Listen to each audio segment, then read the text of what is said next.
If you're looking for the magical ability to create an impenetrable lock to protect your home, treasure, or just a generic window, Arcane Lock is, well, one way to do it. Let's pop, lock, and drop it as we take a deep dive into the spell. I'll never do that again. I'm John, a forever DM and adventure writer, dumbestdnd.com, and today we're looking at Arcane Lock, a second-level abjuration spell in D&D 5e. Available to Wizards and Artificers, Arcane Lock lets you lock things up forever. And no, that's not hyperbole. The duration of the spell is until it is dispelled, with no concentration. Arcane Lock is one of those spells where it seems extremely simple on the outset. Lock the thing, add 10 DC to pick or break the lock. Bingo bongo, you've made someone's life more difficult. But for how short this spell description is, it gets a lot of grief and causes it as well, amongst DMs and individuals at the table. If there's no lock on the door to begin with, does Arcane Lock make one that's magical? Would a door with no lock be unpickable if Arcane Lock wasn't there? Does the lock really stay active forever, even if the wizard is unalived? To answer these questions, let's take a look at the rules as written and see if we can solve them. If you're looking for uses, we'll have another video outlining 27 of those. For now, let's check out Raw. You touch a closed door, window, gate, chest, or other entryway, and it becomes locked for the duration. Explicit identification of what the spell can be used on. But what constitutes an entryway? Is a mouth the entryway to the digestive tract? Is a stomach the entryway to a man's heart? Is a waistline the entryway to a pair of pants? I'm not saying yes specifically to any of these, but they are things to consider as a DM. Our players are insanely creative, especially when it comes to twisting verbiage that has wiggle room. Regardless, it becomes locked for the duration. Duration in this case is until it is dispelled. Neither death nor teleportation to another plane can prevent this lock from staying locked. You and the creatures you designate when you cast a spell can open the object normally. Friends don't let friends arcane lock without specifying who can open the chest. We know the explicit identification, but now those sneaky little players are going to twist the word object to mean I can lock any object. And it's hard to disagree. Arcane Lock verbiage seems to waver all over the place. I call this out because it'll be a big sticking point. We already talked about pants and entryways, but as a DM, you'll need to find a good rule for Arcane Lock. You can roll with Raw, or Raw plus anything that has a lock, or just any object. The more broad, the more shenanigans you welcome, and that might be okay. You can also set a password that, when spoken within 5 feet of the object, suppresses this spell for 1 minute. Bad news for creatures that can't speak, but good news if you don't want to rattle off a 50-person list for who can open the chest of corn dogs. If you're protecting your stash from a group of mimes, setting a password is a great tactic. Important here too, if you shout Fidelio and the door unlocks, you'll have the 1 minute to get the thing done inside the room. If you can't get back out within the minute, it's also okay. Just yell Fidelio again and wander out. The distance is helpful, but if you're in trouble in sprinting away from an owlbear into a room protected by Arcane Lock, if you yell out the password and go inside, the owlbear can enter the door as well for the remainder of that 1 minute. Just something to consider when determining how you're going to open this door.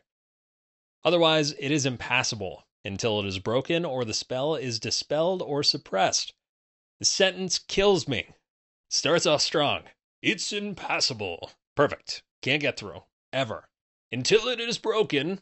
Oh, okay, but the big bad is a berserker barbarian with a +5 warhammer.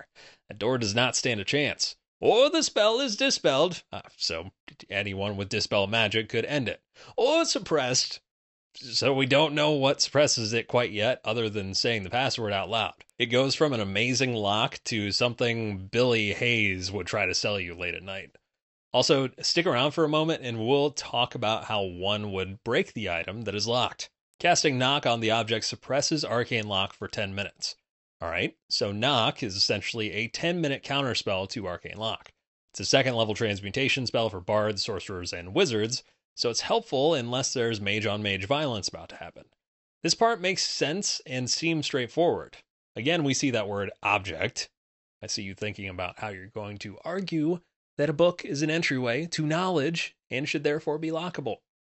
While affected by this spell, the object is more difficult to break or force open. The DC to break it or pick any locks on it increases by 10. Now, we're getting to the meat of it. Arcane Lock increases the DC by 10. Got it. But does that mean it needs to already have a lock on it? A standard lock from your adventuring gear has DC of 15. So technically you could slap a lock on a chest, cast Arcane Lock on that lock, and the DC bumps to 25. Reasonable, understandable. What about a bedroom door at an inn? That's probably going to be similar, maybe DC 10 if it's a bad inn. It's important too to clarify that DC and AC are not the same. AC, how hard do I need to hit this thing to affect it, versus DC, how difficult is it to affect this thing? Most wood doors will have an AC of 15, stone 17, iron or steel 19, mithril 21, and adamantine 23. I shall now recite from the Book of DMG, verse 1, page 246. When characters need to saw through ropes, shatter a window, or smash a vampire's coffin, the only hard and fast rule is this. Given enough time and the right tools, characters can destroy any destructible object. Use common sense when determining a character's success at damaging an object. That in mind, whatever you use Arcane Lock on is likely destructible. It's all just a matter of how long the individual has to break the thing. Asterisk here, gold dust worth at least 25 GP, which the spell consumes. This is the material component, 25 gold pieces. Now look here. Using this spell seemed reasonable until this cost was added. The reason I say that is a standard lock, which typically sits at DC 15, is only 10 gold pieces. Instead of adding 10 DC, if I only pay 10 gold pieces more, I can add 15 DC as a separate lock, forcing a separate set of thieves' tools to be used. A pro of Arcane Lock is that it's magical. So for those oh no moments where you really need to lock something right now, it's great. But for longer term locks, I don't know that it's worth it. Not needing a key is definitely a plus, so I get it, but I'm having a tough time rationalizing its use. I've seen some DMs rule that even if the lock is picked at the higher DC, the door would still stay closed because it's cast on the door and not the lock itself. I think if you want all of your players to leave the table, especially the rogue, then go with this ruling. Again, the spell increases DC by 10, making it more difficult to enter. If you have godlike sleight of hand, you deserve to break the magical spell. Fight me in the comments if you disagree. There are some things that could make this spell better. Let me lay it out. Dumbest D&D's 3 easy ways to boost the viability of this spell. 1. Let Arcane Lock be cast as a ritual instead of forcing the burn of a spell slot. As it is, it takes 1 action to cast and you must be touching the object, which brings me to number 2. Give Arcane Lock a 60-foot range. If knock is 60 feet, lock should be 60 feet. Thirdly, let Arcane Lock be cast on any object.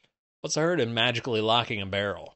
If desired, I could drill a hole and add a padlock onto it, so why not do the same with Arcane Lock? Maybe I'm insane and I'm not seeing the full benefit here, so let me know in the comments why Arcane Lock is great, or if you agree with my 3-point plan for fixing Arcane Lock. Ultimately, it seems like Arcane Lock is primarily for basic item or room protection against commoners, or folks without the means of breaking down a door or picking a lock with a high DC. Past that, it seems to just be good for slowing folks down.